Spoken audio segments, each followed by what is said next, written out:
Spring's among us, YouTube. I know I'm like a month late in making this video. I'm not a big fan of spring, I'll be completely honest. The only thing I like about spring is mowing season and racing season start up again. I'm just a winter person. I like the cold, that's all there is to it. And I have horrible spring allergies too, so when the pollen comes out, my nose flares up. But unfortunately, this spring hasn't been off to a very good start. Not as good as I would have liked. On Saturday, actually Saturday into Sunday, we got 4 inches of snow, and of course within a day or two it all melted. And it was heavy wet snow too, which was interesting. And I love the snow, don't get me wrong, I love plowing it and everything, but it was just quite unexpected. And then the other news, some of you guys who are friends with me on Facebook have probably or have been reading my comments on some of my YouTube videos, have probably heard the news, but you're probably wondering what's under this tarp. And it really pains me to make a video of this, especially after I just made my 1,000 subscriber video, but something you guys need to see.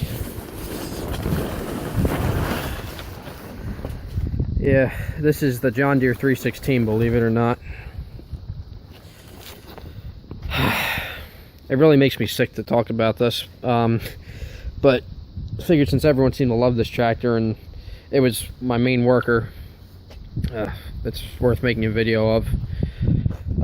There's a long story behind this, but as you can see, she burned up. Although, on the bright side, it wasn't as bad as I expected. It could have been a lot worse. This fire could have been a lot worse, and it pains me to see it like this, especially since it was a nice, mint condition restored machine, and the previous owner did a really nice job repainting it and getting it all done up nice, and it was a great worker. And like I said, it really, I'm sure some of you guys are probably shocked to see this, but there's a long story, and I'm going to try to explain it. I don't want to make a ridiculously long video, so I'm going to try and keep this short and sweet. As some of you guys knew, this engine had a governor problem, the typical plastic flyball spacer that a lot of Onan engines have trouble with. I think 85 to 87 were the most common years for these problems. So the engine would get hot and it would over rev, especially if I was mowing grass or something or working it hard.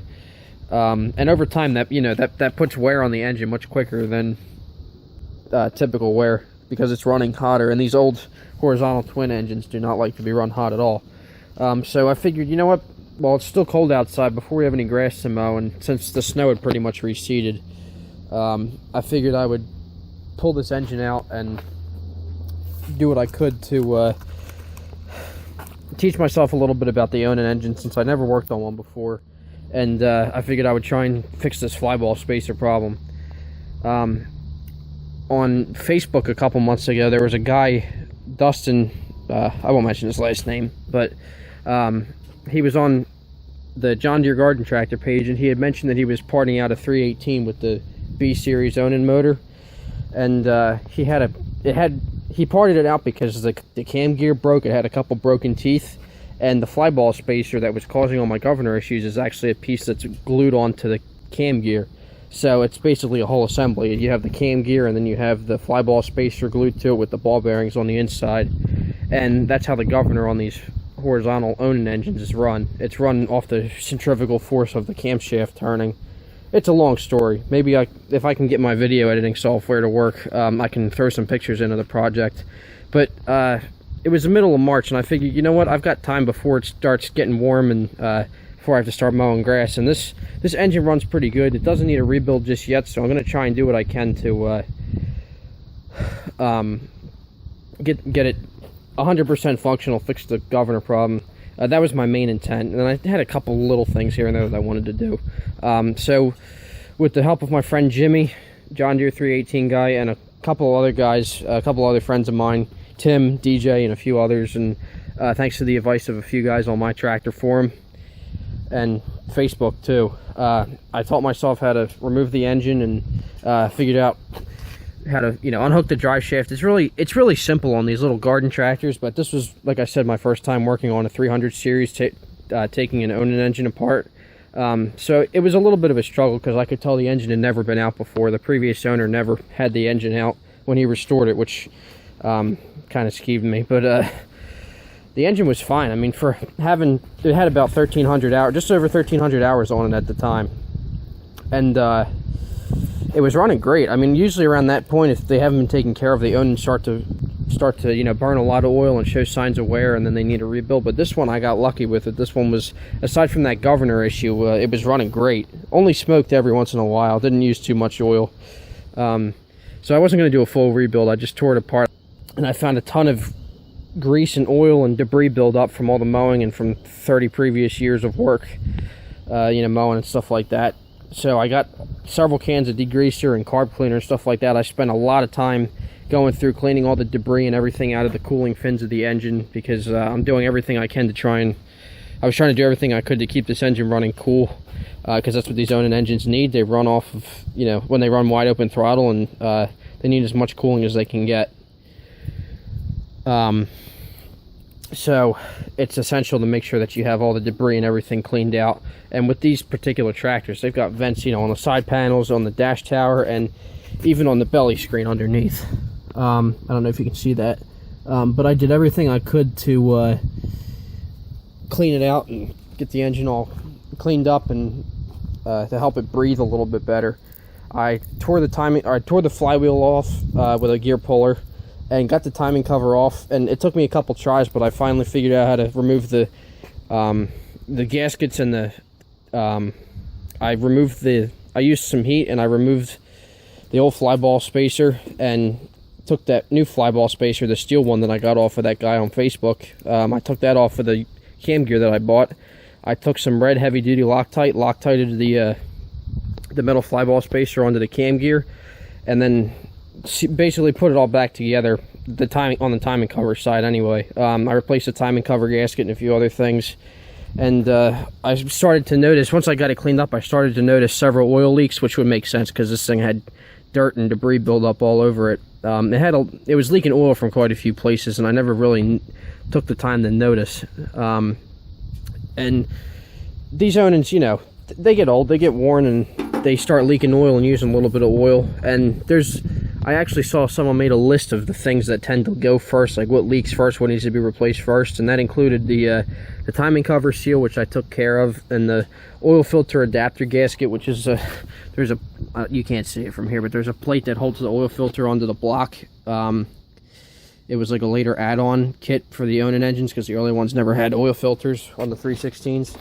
The gasket that goes behind that adapter plate sometimes goes bad, so I figured, I couldn't tell if it was leaking or not, but I figured, you know what, just in case, I'll replace it. So I replaced that gasket, and I replaced the front and rear crankshaft seals on the engine, because this is actually, the way that they have the engine mounted, it's actually backwards. This is the rear of the engine, but John Deere calls it the front crank seal. It's the seal that goes behind the PTO clutch. There's a bearing plate back here, and then inside that bearing plate around the crankshaft is a seal, an oil seal, and those tend to go bad pretty frequently. So I figured I would replace that too, and it wasn't too hard to do. I had my uncle help me out, because him and I actually replaced that very same seal on his 318 back in February, I think it was. We had it all torn apart, took the clutch off and everything, and figured out how to get everything cleaned up and replaced the seal and torqued everything down, and no more leaks from his tractor. We couldn't figure out where the oil leak was coming from. I said, you know what, I hear the front or the rear, depends on your perspective, the front crankshaft seal. I told him the front crankshaft seals tend to leak, so we tore it apart and looked at it, and turns out that was causing the leak. So we replaced it, and then I figured, you know, I should replace it on mine too, just in case. So I did that, and I also replaced the crankshaft seal on the other end, inside the flywheel. So yeah, I figured I would, you know, I figured this would be a good learning experience working on this Onan engine, and aside from fixing the governor problem, I thought, you know, it would be a good idea to clean everything out, replace seals and gaskets, and make sure it doesn't leak or use any more oil. I didn't worry about taking the heads off or anything like that. I was going to save that for a future rebuild, because I think this thing will last me until I get out of college. Like I said, it only had 1,300 hours on it, and when you properly maintain them, these things will probably go 2,000, even 2,500 hours.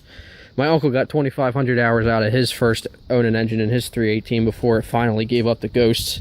It was just plain worn out. So, but he took good care of it. So I figured I could try and get as much out of it as I could, and it would probably last me, at the rate I use it, it would last me until I'm out of college.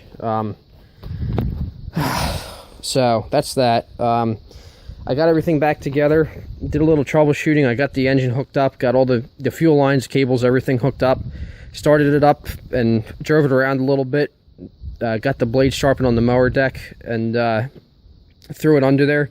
Did a little test mowing with it, and everything ran great. I was having a couple problems with the battery light flickering, but I've had that problem with this tractor since I got it.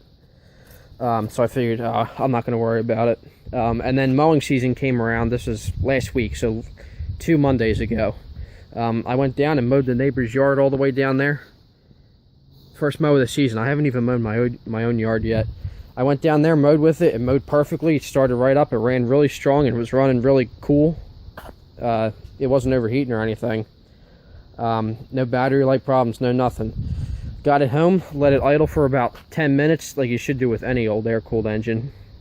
Backed it in the garage and shut it off and went inside. 15 minutes later, I smelled smoke, and I ran out into the garage, and the tractor was on fire. The hood, it must have started as soon as I went inside the house, because by the time I came out, pretty much the whole hood was up in flames, or at least in several different spots the hood was up in flames. And I got pissed. I was dropping all kinds of cuss words and things like that. But when I opened the garage door, I was choked. There was so much smoke in here. I mean, you can see all the cobwebs and stuff up in the corners of the walls and everything. You can see it all got soot covered. It was right here. You can see where it kind of burned the paint and burned the garage door too. But I opened the door and I could not see or breathe because the smoke was so thick. And I'm just glad I got this machine out. I put it in neutral and rolled it out. The back was fine. The back wasn't on fire or anything, as you can see. But I got it out of the garage before it got any worse. And God forbid, lit something else on fire. I pretty much saved my house because I was the only one home at the time. And I'm just glad that it didn't get any worse. And I'm thankful that I was okay. It really startled me, and I was upset and annoyed and angered. My mind was going in several different directions. I didn't know what to think. So I doused it with water. At the same time, I had the fire department on the phone. They came down, and I pretty much had the fire under control by then. As you can see, it got everything immediately under the hood got scorched. So all the wiring is melted. Dash and the plastic panel, steering wheel, all the switches and knobs. The gauge display, that's gone. Battery's melted. I have to be careful with that. And the fiberglass hood is obviously gone. It was melted so bad I just pulled it off in a couple pieces and throw it away, because you don't want to be messing around with loose fiberglass.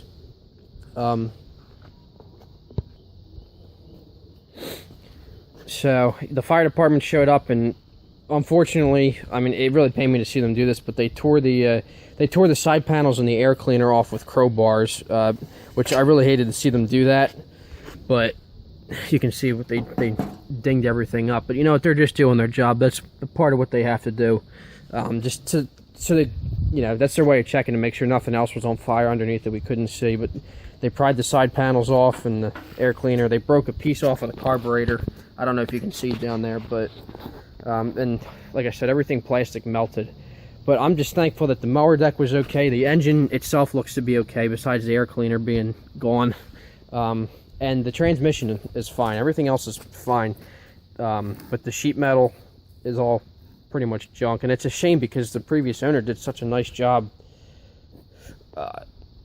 repainting it and everything, taking care of it. And I was really disappointed. I was just beside myself for a couple of days, because this is my main machine, and I put so much work into getting that engine running perfectly, and finally had it 100% functional, no problems, and then this happens. I'm just, you know, in the end, I'm just thankful that I was able to save the rest of the house and anything else in the garage, even though there was a lot of smoke. And I'm glad I was able to put it out before anything else burned. So I think the engine might still be salvageable. There's a lot of plastic and stuff melted down on the frame and stuff from the battery and dash and everything, because you can see everything directly under the hood melted. I know for sure it was an electrical fire. I'm just not quite sure if it was the voltage regulator, which I was having a little bit of trouble with, whether it was that or the time delay module, which is the computer box. And as you can see, the main board is all that's left of it. I think it might have been the time delay module box, because it got back to the dash and it melted everything on the dash. So yeah, so this is what I'm dealing with right now, and it's been sitting out in the driveway under this tarp ever since, just, you know, in case there's a risk of it bursting into flames again or something, which at this point there shouldn't be, but I don't want to have this inside the garage. The garage still smells like smoke after a week. But luckily our homeowner's insurance is going to help us out. I'm trying to give them the best or the most accurate figures for this machine, for the value of this machine, because we're trying to place a value on it. I got it for a pretty good deal, but it does have a lot of money worth of new parts and professional paint and everything, and I was replacing some parts here and there that the previous owner didn't go over, and I had the engine running perfectly for once too. So I mean, the engine's run great before, but now I was having no governor problems, no electrical problems, and it was running much cooler and smoother because I cleaned everything out of the cooling fins. And I had the weights, the mower deck, the snow plow, and all that stuff for it. So right now we're just waiting for the insurance agency to come out and investigate and see what all was lost. I mean, obviously, like I said, everything on the top section immediately under the coverage of the hood was lost. But everything else seems to be okay. So depending on how much they give us, I mean, it was a restored tractor, so it is definitely worth something. I mean, this is an 87 model, and it costs just under $5,000 new. So it's worth something, and it's not a cheap piece of junk like all the new equipment today. I mean, if it was like a new plastic machine, the whole thing would have been up in flames. No, I have not tried to see if it'll start. That's probably a bad idea because there's melted plastic all down in the flywheel and everything. You can see inside the air intake there. But I think with a little bit of work and cleaning up, it might be able to run again. Everything else is okay. The frame's good, transmission's good, everything else on it is fine. I just have to tear this all apart. The sheet metal is going to be scrapped, I know that.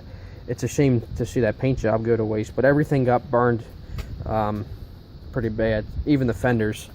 So all the sheet metal is going to have to be scrapped, and the electrical components are going to have to be replaced. I'm going to try and find another hour meter that has a good number of hours on it. It had 1,315 hours on it when the fire happened, so I'm very picky about keeping track of hours, so we'll see what we can do.